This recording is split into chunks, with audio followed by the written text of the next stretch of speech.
Howdy, folks, and welcome to Moose Podcast number 357. I have that shot. How are you folks doing this week? Trust you guys are doing great. Weather's kind of broken a little bit, and as I've mentioned in a recent blog post, at least here in the northwest, say, a lot of people saying fall is working through the critters. Here at the ranch, our evening grosbeaks just showed back up a couple days ago as they are heading south, and their colors are faded, but the kids are with them. Another sign that we're starting to make that turn. Be interesting to see what happens the rest of August. I trust you're out shooting, having a grand time, and I really appreciate taking a little bit of it. Stop on by here at the Moose Podcast. Our good friends at Bedford Camera, Bedfords.com, are really quite active. They're doing a lot for people doing vacations. I kind of found it exciting. The smaller lenses, like the Nikon Z24-200, which Bedford's has a whole bunch of, is going out like hot stuff. And that's really cool, keeping things light and simple. Hey, you need more ideas about that? Head to Bedford's. Home of great service, great prices, the Moose discount you see after you check out, and so much more. So thank Bedford's for sponsoring the Moose Podcast. This podcast is being recorded again on the Adobe Beta Podcast. Yeah, no news on that transcript getting any better with AI, but it will be posted on the podcast blog page for those who want to see the written text transcript for this. Hey, I don't know if you saw the announcement this past week. Photoshop World will be next month, September, and I will be one of the, I believe it's 25 total instructors on this online mammoth 3-day mega education extravaganza. Should have a link shortly on social stuff for my website as well. You can sign up. I would love to see you there. I've got 2 classes coming up, one on aviation photography, another one on lighting with masking. So I really would love to see you there in class. It's going to be live. It's going to be great. That's Photoshop World 2023. Well, I'm going to just kind of dive into this week's podcast. I have that shot. And first of all, understand that for myself, after doing this for as long as I have, and a person who's got way too many photographs sometimes, like I go into the file for like Rocky Mountain Bighorn sheep and I see 40,000 images. I go into bears. If I add up all my grizzly bears and Kodiak brown bears photographs, it's in the 80,000.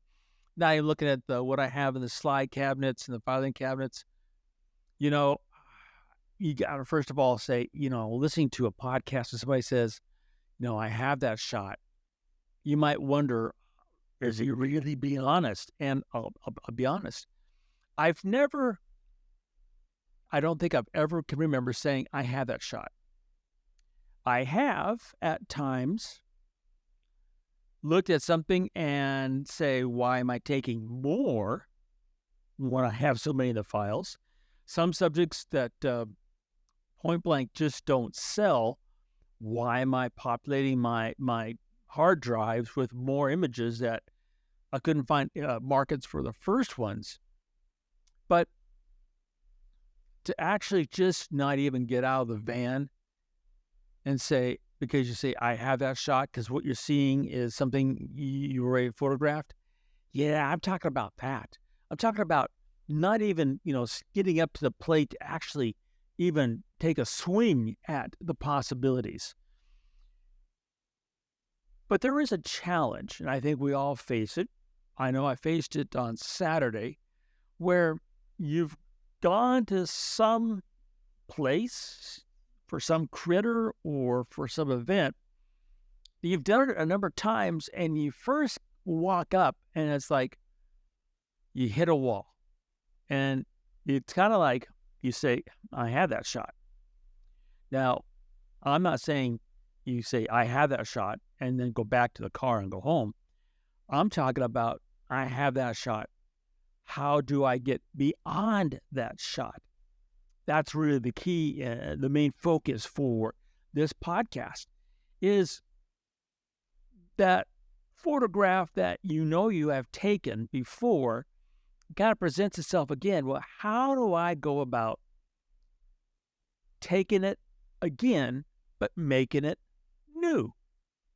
Or, physically or mentally getting up to having fun with this. That's kind of the challenge. I went to the Three Forks Fly-In this past Saturday. Now, set the stage. Sharon and I decided we're just going to go for the day. In the past, we've gone, stayed over there a couple of nights, done other things.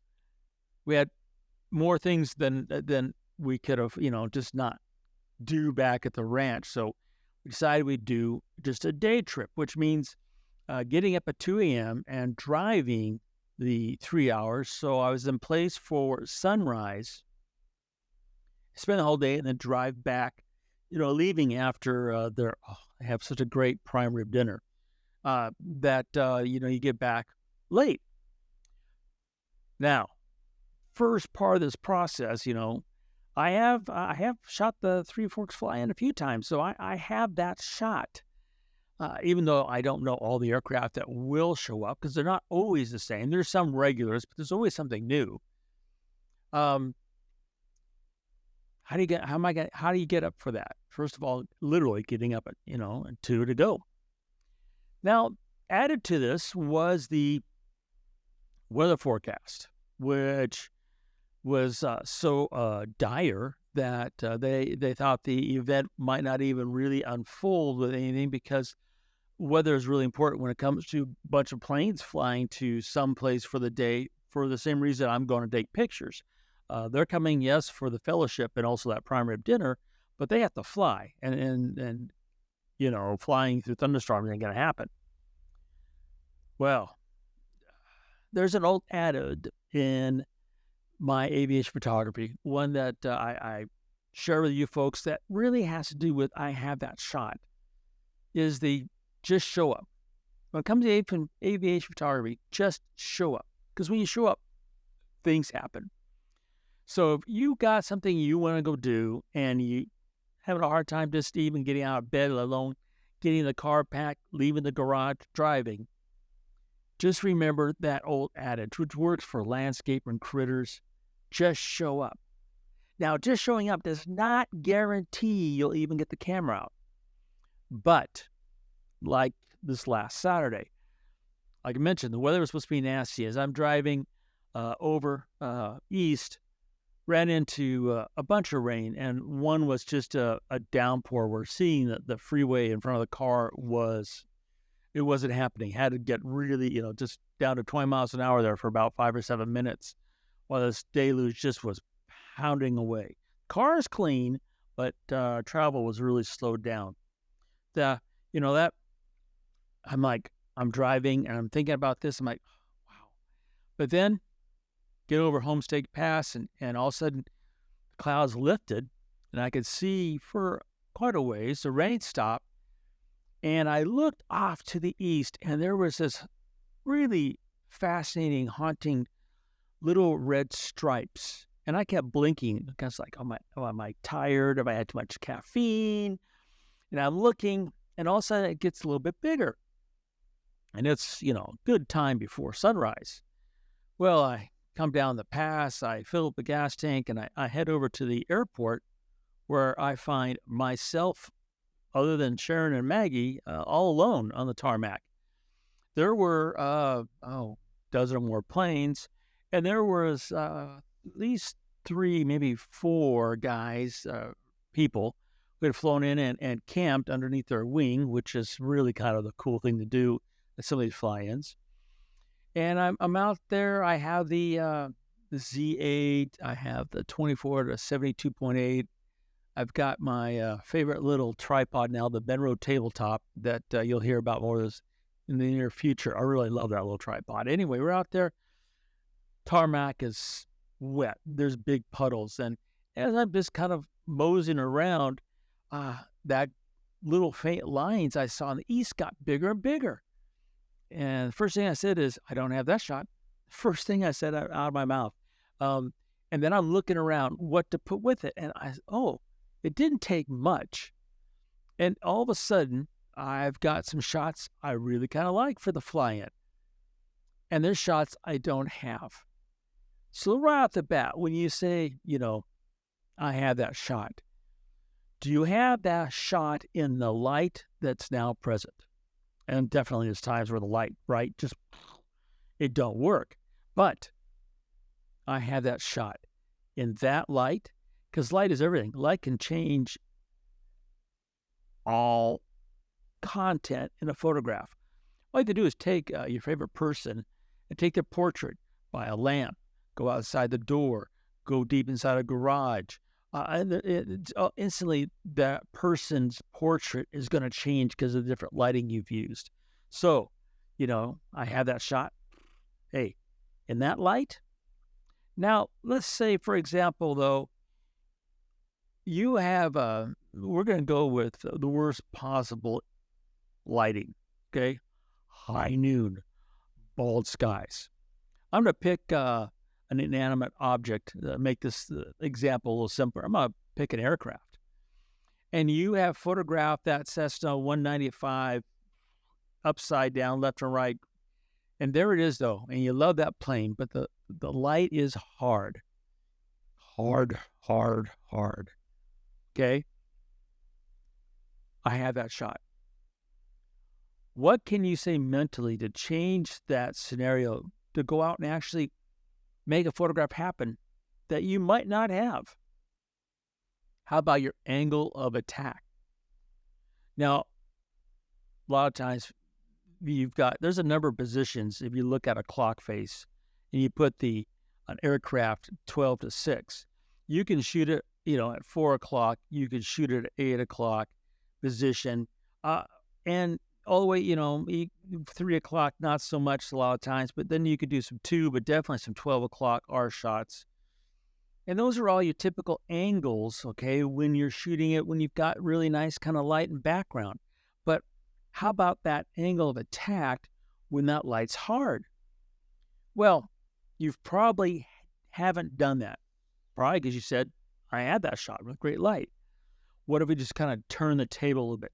What if we were to close that aperture down all the way, 22, 32?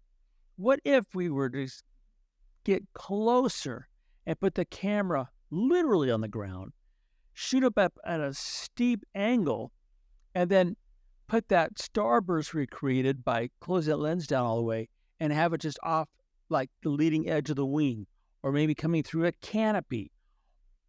There's a whole lot of possibilities that, for these scenarios, and this one, of course, I'm picking the worst possible, right? The hard light. You could change your angle, make a shot. You could apply this to a number of possibilities. If you're photographing critters, what happens if you were to lay it down on the ground and shoot up on them, or get up high and shoot down on them? You can't, just breaking that mental block, okay? I have the shot. Those are possibilities. What if you're going to an event and it's like, I'm going here for the 20th time. I've got a bunch of shots. How can I get beyond I have this shot? What if you changed your gear? What if you were to force yourself and take your Z9 and take it off continuous high 20 frames per second, and you put it on single frame, and you force yourself to take one shot, one click each time? What if you were to, rather than taking a 400 millimeter lens, what if you took a fisheye? You'd be surprised that by challenging yourself, okay, by first realizing that, you're going to something to shoot a photograph that you have probably taken more than once before. How can you get past I have the shot and then make the shot you really like? Wow. Because you'd be surprised when you go to those events and you've changed up a little thing in your gear, a setting, anything, and you get that one shot, you go, oh, wow. And then your brain goes, and you start fast forwarding. You go, oh, I've done this. Now I could do that. I could do this. And all of a sudden, the idea of I have that shot is gone. And that really brings up probably the last and most important piece of advice I'd have to break through the I have the shot syndrome, melancholy, procrastination is you. You are driving that camera. You are the one creating that story content. Mentally making that I have the shot and erasing that and saying, this is brand new. I have not done this before. And approaching it as you have never seen it before. Because, when you've done it before, the first thing is a lot of times we fall into a rut. I'm guilty of it. And when you fall, you know what a rut is, right? It's a grave with the ends knocked out. You fall into that rut and you instantly go back to the same lens, the same f-stop, the same where you stand. I mean, it's boom. Say it's new. Just don't even think of what you've shot before.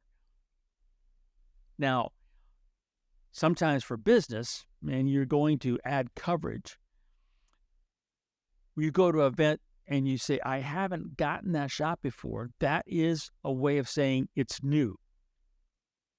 If you do, like I highly recommend, I have many times, and go through all your images that night to see what images you miss, both because they're either out of focus, don't like the exposure, or you simply didn't take the picture that you think you need to tell a story.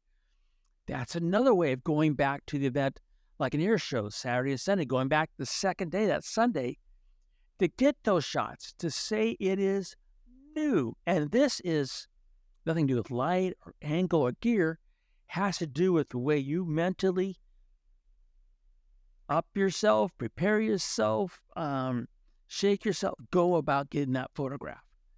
And all of this, of course, is really about you, right? You are the one that has to take that camera out and make those things happen. So I guess I'm suggesting after all this time, just don't even say, I have that shot. You folks have a most wonderful week. Get out there, make some visual stories, share them, and just in the process, remember to make every click your story.